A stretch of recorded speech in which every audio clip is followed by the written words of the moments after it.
Nous sommes en 2035. Le 12 juin 2035, tout est traqué, tout est suivi. Les conteneurs sont pucés pour savoir ce que vous avez jeté. Vos cerveaux sont pucés. La société Neuralink s'en est chargée. Grâce à son association avec l'entreprise Cyberlife qui crée des androïdes. Les androïdes plus vrais que nature. Ils vous traquent. Dès qu'ils traquent les humains, dès qu'ils ont repère, qu'ils n'ont pas de puce, ils les détectent avec un appareil. Ils les attrapent, les chargent dans des camions, dans des unités spécialisées d'implantage. C'est ce que l'on appelle tous les humains. 95% de la population mondiale sont déjà pucés. 5% résistent. Ces 5% seront-ils l'espoir de l'humanité? Car les autres ne comprennent plus rien. Leurs souvenirs d'enfance, tout a été effacé au profit d'un développement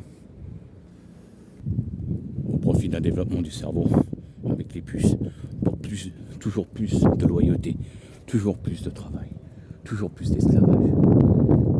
Les humains, tous implantés, sont tous devenus les esclaves d'une société moderne qui pourtant, il y a plus de 50 ans, on les avait prévenus. On leur avait dit que ce qui allait se passer serait dangereux pour l'avenir de l'humanité. Ils n'ont pas cru. Ils sont foncés tout droit, développer l'intelligence artificielle. Pourtant, un créateur de film les avait prévenus. Je m'en rappelle encore, quand j'étais petit, je regardais ce film, Terminator. Au début, je croyais que c'était de la fiction, mais de plus en plus, qu'on avançait dans les années, je me suis rendu compte que c'était pas une fiction, c'était le futur des hommes, le futur des humains. Je m'étais rendu compte que j'étais un peu comme John Connor. J'ai essayé d'échapper à cela, malgré tous les moutons qui nous entourent. C'est comme ça qu'on les appelle, les moutonnés.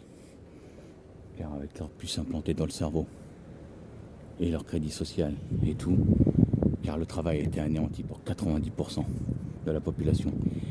On les fait vivre sous perfusion de revenus universels. Ils n'ont plus de vie, plus rien, ils sont esclaves. On les envoie faire des sales besognes, remettre des champs en ruine, remettre des villes en ruine, que les androïdes de Cyberlife ont détruit. Les légions de Cyberlife se sont effferlées, telles une armée de rapaces anéantissant tous ceux qui voulaient s'opposer. Un groupe de résistants, composé aussi d'androïdes qu'ils ont fui.